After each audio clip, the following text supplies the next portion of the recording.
I am so excited to talk with you about what the difference is between the vendored and non-vendored services, because I think this is one of the hardest things for us to wrap our heads around. So we've all been well trained in the California Regional Center system. Those of us who are parents of participants in the system, or those of us who are in the system ourselves, we know that vendors are how we get our services. We're very good at using that model. When you move into the self-determination model, you can use either vendored services or non-vendored services. So those are different in that the vendored services are still the things that the regional center have that fit basically that medical model, right? They say my daughter has this need, she has to fix that. It's somehow she's broken and I'm going to fix her with this thing that could fix her. Now, as a person who has a background in disability studies, I don't like the medical model. I'm biased towards the social model. I'm okay with my bias. And I like to think about all the things that make her her and how these services enhance her life and look at those positives and move those things forward, while some of those things that are not as desired, right, by society, don't have to be emphasized as much because we're focusing on those positives, right? And those some of those negative behavioral type things can either fall away, or she has so many experiences in a positive way, those negative behavior communication things that she uses are no longer necessary.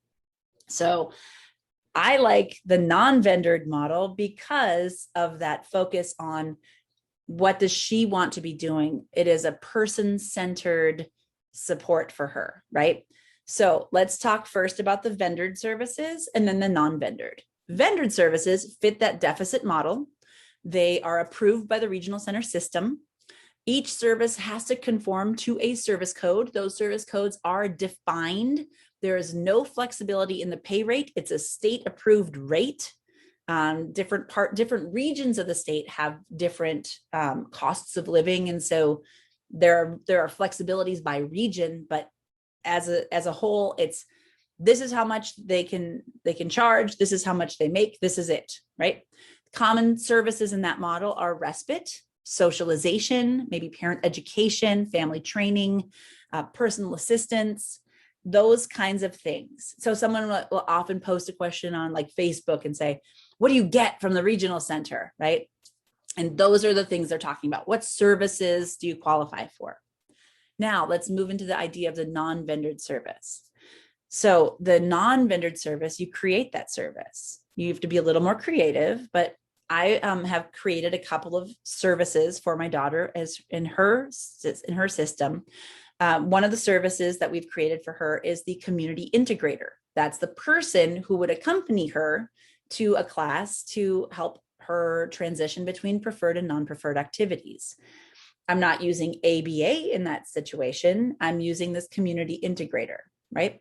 So you create the service. I like to create a complete and detailed job description so that that worker knows what I expect, and so that I can be clear about like rate of pay, expectations, their philosophy, all of those pieces that are really important. You can hire whomever you want as long as they meet the federal and state requirements for employment and are qualified to provide the services that you need. So let's say you want someone to work as a job coach or a communication coach or whatever. As long as it's coach and it's not therapist, right? If you say therapist, there are specific things that therapists must do. They have specific training, they have specific qualifications and education. But a communication coach might be there with a different level of degree, right? They might be somebody whose job it is to like promote that positive feedback. Maybe you want to get someone who's been trained in person-centered active supports.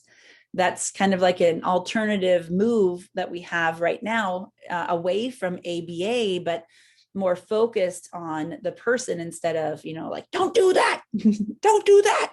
I'm not a fan of the don't do that. But we're all different. So some ideas would be community integrator, support the person to support the participant in the community. I think I've got a little typo there, sorry. We got to create an art class for your neighborhood kids, like you're paying for the teacher and the supplies, and then you get that integration to come in like almost like an organized play date, maybe in your yard. Surf lessons to improve health, maintain healthy weight, and integrate into the community. It might be a one-on-one lesson, but the beach is full of humans too. So we got all kinds of people integrating and supporting. So those are some ideas of the differences between vendored and non-vendored services. All righty. Let me know if you have any questions.